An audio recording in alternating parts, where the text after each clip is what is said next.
আসসালামু আলাইকুম এভরিওয়ান, সবাইকে ওয়েলকাম করছি আজকের ভিডিওতে। এটা হচ্ছে রিকোয়েস্টেড ভিডিও এপিসোড 2। তোমাদের রিকোয়েস্টের ভিত্তিতে আমরা এই ভিডিওগুলো বানিয়ে থাকি। কেউ একজন কমেন্ট করছিল যে ভাইয়া স্টোরির উপরে সাজেশনস ভিডিও দিয়েন। তো স্টোরির উপরে সাজেশনস ভিডিও দেওয়া মানে হচ্ছে স্টোরি রিলেটেড যত প্রশ্ন তোমাদের মাথায় ঘুরে যে স্টোরি কমন না পড়লে কি করবো, এটা কিন্তু খুবই ইম্পর্টেন্ট একটা কোশ্চেন। আমরা তোমরা কোশ্চেন না করলেও আমরা এগুলো জানি, এগুলো আসবে, আর এটা একটা সিরিয়াস কোশ্চেন। সো আরো কোনো টপিকে যদি তোমরা ভিডিও চাও, সেই টপিকগুলো বা যে বিষয়ে তোমরা গাইডলাইন ভিডিও চাও, সাজেশনস চাও, কমেন্ট বক্সে জানাবা, আমরা ওই বিষয়ে ভিডিও বানানোর চেষ্টা করব। আমরা এর আগে তোমাদের রিকোয়েস্টের ভিত্তিতে ভাব সম্প্রসারণের সাজেশন দিয়েছিলাম, আজকে স্টোরি সাজেশনস। বাট আগে প্রশ্নগুলোর উত্তর দিয়ে নেই। কত পেজ লিখবো? এটা ভাই 2 থেকে 3 পেজ, এটার বাধা ধরার নিয়ম নাই, যদি না ওয়ার্ড লিমিট দেয়। আই রিপিট, যদি তোমাকে ওয়ার্ড লিমিট দেয়, ওয়ার্ড লিমিটের থেকে 10 ওয়ার্ড কম বা 10 ওয়ার্ড বেশি এর মধ্যে তুমি লেখা শেষ করবা। আবার বলতেছি ভাই, উইথ ডিউ রেসপেক্ট, পাকনামি করতে যাও না। টিচার জানে, তোমাকে যদি বলে দেয় 250 ওয়ার্ড, ওই শিক্ষক 20-30 বছর ধরে খাতা দেখতেছে। ঠিক আছে, ডিপেন্ড করে সে কতটা সিনিয়র টিচার, কারো ক্ষেত্রে 10 বছর, কারো ক্ষেত্রে 20 বছর, কারো ক্ষেত্রে 30 বছর। তো উনি 10-20 বছর ধরে খাতা দেখতেছে, 30 বছর ধরে খাতা দেখতেছে, উনি জানে কতটুকু ওয়ার্ড হলে সেটা 250 ওয়ার্ড হয়। তোমার হাতের লেখার সাইজটাই ওনার এক্সপিরিয়েন্স আছে। সো উইথ ডিউ রেসপেক্ট ভাই, 250 ওয়ার্ড বললে, 200 ওয়ার্ড বললে হয় 180, ধরো 200 ওয়ার্ড বলছে, 190 থেকে 210 এর মধ্যে শেষ করবা। আবার 180 হইলেও কান্নাকাটির দরকার নাই, 220 হইলেও কান্নাকাটির দরকার নাই, ইটস ওকে, ফাইন। স্যাররা এগুলো বুঝে, ওনারা বাচ্চা না। 250 ওয়ার্ড বললে সর্বোচ্চ চেষ্টা করবা 240 থেকে 260 ওয়ার্ডের মধ্যে শেষ করতে। এখন কতটুকু লিখলে 240 ওয়ার্ড হয়, কতটুকু লিখলে 260 ওয়ার্ড হয়, আমি এটা কিভাবে বুঝবো? তুমি নিজে বাসায় ইংরেজি লিখো না? ইংরেজি লেখার পরে তোমার এক পেজে কত ওয়ার্ড আসে, একটা অ্যাভারেজ করো, একদিনে যত ওয়ার্ড আসে ওইটাই। তো তোমার কথার কথা ধরো এক পেজে 100 ওয়ার্ড আসছে, তার মানে তোমার 2 পেজে 200 ওয়ার্ড আসে। এই যে তুমি আইডিয়া পাই গেলে এভারেজ। তো এমনিতেই 5-10 তোমার অ্যাভারেজ হয়ে যাবে। ধরো তুমি নিজে এখন এই মুহূর্তে তোমার ইংরেজি একটা খাতা নাও, এক পেজে কত ওয়ার্ড আসছে, কথার কথা 100 ওয়ার্ড আসছে, গুনে। তার মানে তোমার এরকমই হয় অ্যাভারেজে, 90 থেকে 110-এর মধ্যেই থাকে, খুব বড় পার্থক্য তো হবে না, তাই না? তোমার হাতের লেখা তো একদিন এরকম একদিন এরকম হয়ে যায় না। তো এরকম একটা ইয়া নিবা, আর হইলেও তো তোমার আইডিয়া থাকবে যে পরীক্ষার লাস্টের দিকে বড় হয়ে যাইতেছে, তার মানে আমি আরেকটু বেশি লিখতে পারবো। ঠিক আছে? সো এই আইডিয়াটা, এই হোমওয়ার্কটা তুমি বাসা থেকে করে যাবা, যে তুমি তোমার এক পেজে কতগুলা ইংরেজি ওয়ার্ড হয়। ঠিক আছে, তোমার একটা বাংলা লেখায় কতগুলা বাংলা শব্দ হয়, এগুলো তুমি বাসা থেকে হোমওয়ার্কটা করে যাবা। এখনই এই ভিডিও দেখার পরে হোমওয়ার্কটা করার ট্রাই করো। সাথে সাথে না করলে কোনো কিছু মনে থাকে না, পরে পরে করতে করতে সবকিছুই পরে হয়ে যায়। সো ওয়ার্ড লিমিট দিলে ভাই, উইথ ডিউ রেসপেক্ট, এটাকে রেসপেক্ট করবা, নাহলে টিচার তোমার মাইনাসকে রেসপেক্ট করে দিবে। সো কিভাবে লিখলে ফুল মার্কস পাবো? স্টোরির ক্ষেত্রে খুবই ফরম্যাটে একটু লাস্টে বলতেছি, আগে এটার অ্যান্সার দিই। স্টোরি কমন না পড়লে কি করব? 2023 সালে আমার ছোট ভাই, ও এবার ঢাকা ইউনিভার্সিটিতে চান্স পাইছে। ও লাইফে কখনোই জিপিএ 5 পায় না, যেটা তোমরা শুনছো অনেকবার। সো এই 2023 সালে ও এসএসসি দেয়, এবং ও এসএসসির আগে অসুস্থ ছিল আসলে, ও যে দিতে পারছে এটাই আলহামদুলিল্লাহ অনেক। ওদের সময় স্টোরি আসছে বাইরে, পুরা আনকমন। ঠিক আছে, পুরা আনকমন আসছিল। মাহি চাইলে এসে শেয়ার করতে পারো ওদের সাথে, ও কেউ আসবে না। সো আমার মনে আছে ওর সাথে আমার তখন পরীক্ষার পরে কথা হইতেছিল, আমি তখন বাসায় ছিলাম ঢাকাতে। তো ও আইসা বলতেছে যে ভাইয়া এরকম স্টোরি আনকমন আসছে, এই স্টোরি বানায় বুনে একটা লিখে দিয়ে আসছি। তো আমি বলি হ্যাঁ, এটাই তো করতে হবে। ধরো তোমাদেরকে কি দেয় স্টোরিতে, কমপ্লিটিং স্টোরি আসলে একটা হিন্টস দিয়ে দেয়। তো ওদের সময় এরকম একটা ছিল, তোমরা একটু দেখো, হ্যাঁ, এসএসসি ঢাকা বোর্ডের মাহির এরকম না যে গার্মেন্টসে আগুন লাগছে, একটা ছেলে পাশে দিয়ে হাইটা যাইতেছিল, এই টাইপেরই একটা ক্লোজ। আমি জানি এটা সিলেট বোর্ডের না ঢাকা বোর্ডের, কারণ তখন আমি সিলেটে সাস্টে পড়ার কারণে সিলেটে থাকতাম, ওখানে আমি টিউশন করাইতাম। সো ওদের কোশ্চেনটাই আমার মাথায় ঘুরতেছে কিনা তোমরা চেক করে নিও। এসএসসি 23-এও ঈদের পরই 1 সপ্তাহ পরেই হচ্ছে বোর্ড পরীক্ষা ছিল, এসএসসি পরীক্ষা ছিল। গত বছরও সেম, 10 দিন পরে, কারণ আমি একটা প্যারেন্টস মিটিং নিয়েছিলাম, মনে আছে? আমার ওই স্কিল ডেভেলপমেন্টের কোর্স সেল করার জন্য আমি একটা প্যারেন্টস মিটিং নিই, কারণ এটার দাম অনেক বেশি, পোলাপাইন তো এত টাকা দিতে পারবে না।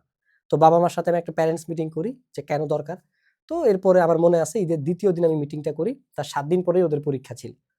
তো তোমাদের 1 মাস পরে পরীক্ষা, মোটামুটি এদিক দিয়ে তোমরা বেঁচে গেছো।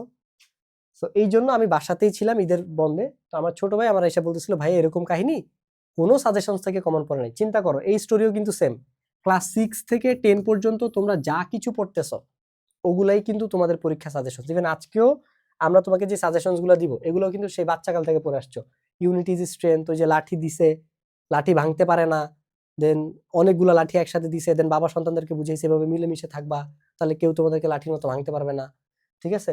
So where there is a will there is a way, failure is the pillar of success, so devotion to mother, Bayazid বোস্তামির সেই গল্প, সবই এগুলো তোমাদের পরিচিত। এই থার্স্টি ক্রো বাচ্চাকাল ক্লাস 3 থেকে পড়ে আসতেছে এগুলো। এগুলা দিলে সবই পারবা, কিন্তু যদি তুমি স্টোরি কমন না পড়ে প্যানিক হওয়ার কিচ্ছু নাই, নিজের মতো করে বানায় দিয়ে আসবা, নাম্বার পাবা। কিভাবে? সেই ফরম্যাটে লাস্ট হচ্ছে প্যারা করে লিখবো কিনা স্টোরি। উইশ নর্মালি আমরা প্যারা করে লিখি না, আবার অনেকে লিখি, ঠিক আছে?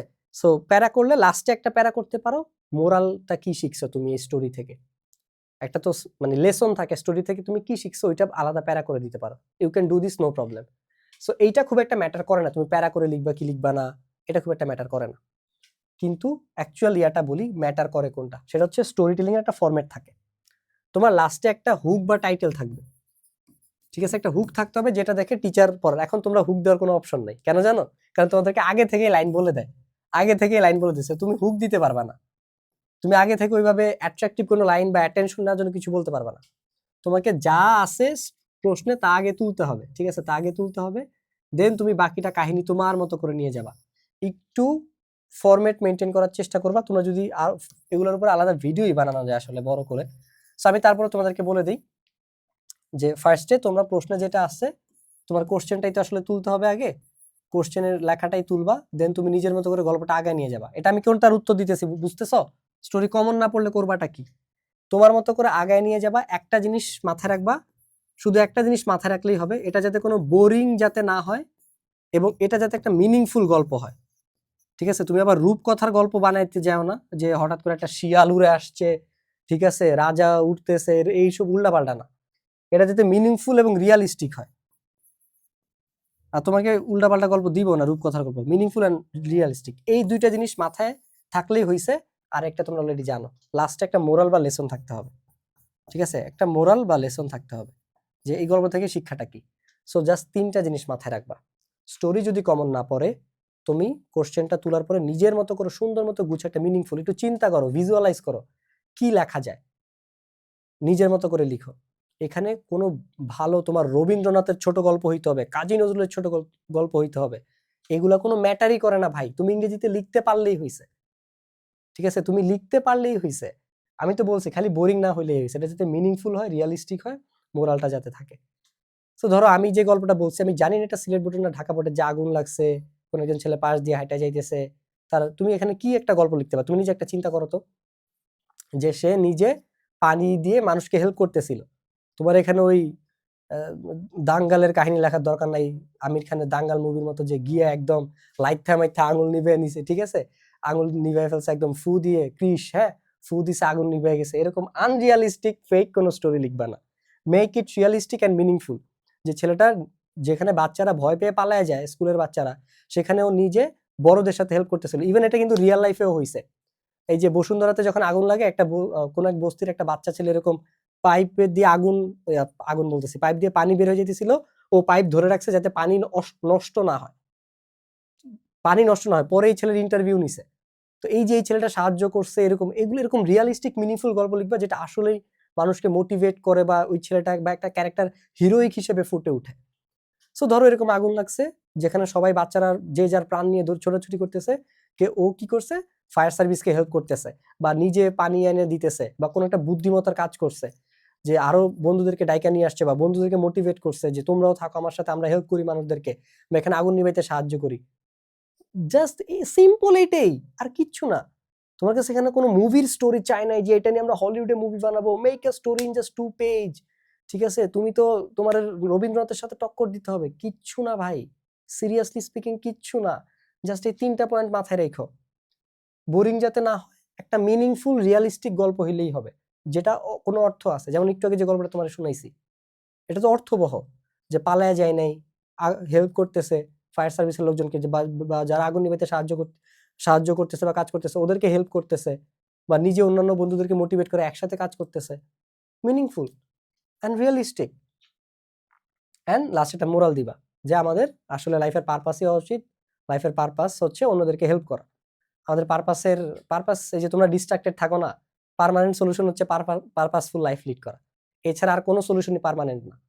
এইটা করবা, করবা, করবা। আমার নিজের একখান কোর্স আছে, ডিস্ট্রাকশন ফিক্সার। যাদের মোটিভেশন আসে না পড়ার জন্য, যে সামনে পরীক্ষা ভাই, সিরিয়াসনেস নাই, তো আমি কিন্তু certified neuroscience coach and I am brain and behaviour expert. So এটা তোমরা অলরেডি অনেকে জানো, যার কারণে গত 10 মাস আমি ভিডিও বানাইতে পারি নাই। সো আমার নিজের ফোকাস ফিক্সিং এর উপরে কোর্স আছে, ব্রেইন সিক্রেটস এর উপরে কোর্স আছে, মেমোরি মাস্টারির উপরে কোর্স আছে। দেন একটু আগে কেমিস্ট্রি চ্যাপ্টার 6 এর ক্লাস রেকর্ড করে আসছি, প্রায় 6 ঘন্টার ক্লাস ছিল, তো কথা আটকায় যাইতেছে, এই জন্য ভাই টায়ার্ড। 10 মিনিট পরে ইফতারের আজান দিবে, ঠিক আছে এরকম। আচ্ছা 5 মিনিট পর আমার ছোট ভাই সামনে থেকে সিগন্যাল দিচ্ছে 5 মিনিট। সো এই আর কি, এই জন্য কথা আটকায় যাইতেছে, এই জন্য ভাই সরি। সো যাদের এরকম পড়ায় সিরিয়াসনেস আসে না বা ডিস্ট্রাক্টেড হয়ে যাও, তোমরা ওই কোর্সগুলো কিনে নিও, ডিস্ট্রাকশন ফিক্সার আর ফোকাস ফিক্সিং। তাহলে বুঝবা যে এই লেভেলের গাইডলাইন তোমরা কোথাও পাও নাই। বিকজ আমি অ্যাকচুয়ালি ব্রেইন এক্সপার্ট, আমি ব্রেইন রিলেটেড পড়াশোনা করার জন্য আমি গত 10 মাস আমার সায়েন্স ব্যাকগ্রাউন্ডে অ্যাক্টিভ ছিলাম না। সো ওইটাই, যাই হোক, যেটা বলতেছিলাম, এরকম মোরালিটি হারাই গেছি পারপাসে, যে তোমার ডিস্ট্রাকশনস থেকে পার্মানেন্টলি সলিউশন পাওয়ার জন্য অ্যাকচুয়ালি পারপাসফুল একটা লাইফ লিড করতে হবে। এই জন্য আল্লাহ সুবহানাহু ওয়া তাআলা আমাদেরকে আগেই পারপাস দিয়ে দিছে। দ্য পারপাস ইজ জান্নাত। তার জন্য তুমি রেসপন্সিবিলিটি পালন করো, মানুষকে হেল্প করো, মানুষের সাথে সুন্দর ব্যবহার করো, নামাজ পড়ো, আল্লাহর সন্তুষ্টির জন্য কাজ করো, এইটাই।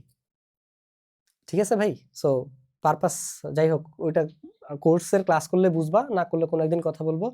জাস্ট স্টোরি, হ্যাঁ, সাজেশনস গুলো দেখাই দিই, ইফতারি টাইম হয়ে যাচ্ছে, এই যেগুলা স্ক্রিনশট নিয়ে রাখতে পারো, দেন ইচ্ছে ভাই এগুলা কোনো গল্পই তোমার অজানা না। তুমি কি কাক, তারপরে শিয়ালের গল্প জানো না? রবার্ট ব্রুসের গল্প জানো না?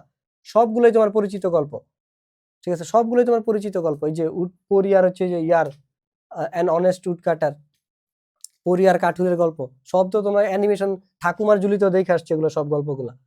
সো অ্যান্সার ছিল এইটা ভাই, মেইন যে প্যানিক করবা না, প্যানিক করলেই বিপদ। একটা রিয়ালিস্টিক মিনিংফুল গল্প লিখবা যাতে একটা লেসন থাকে, ঠিক আছে? That's it. সো এই ছিল ওভারঅল ভিডিও।